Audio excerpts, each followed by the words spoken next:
ஏன் முருகபக்தர் மாநாடு? எதற்காக இந்து முன்னணி முருகபக்தர் மாநாட்டை நடத்தியது? எதற்காக இந்து மக்கள் கட்சி முருகபக்தர் மாநாட்டை நடத்தியது என்று சொன்னால், முருகன் வேற கந்தன் வேறன்னு ஒரு கதை கட்ட ஆரம்பிச்சாங்க. முருகன் வேற, சுப்பிரமணியன் வேற.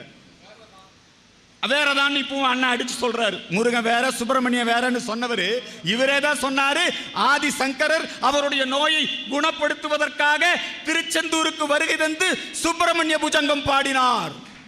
அண்ணன் தான் சொன்னார். அண்ணன் பேசும்போது சொன்னாரா இல்லையா?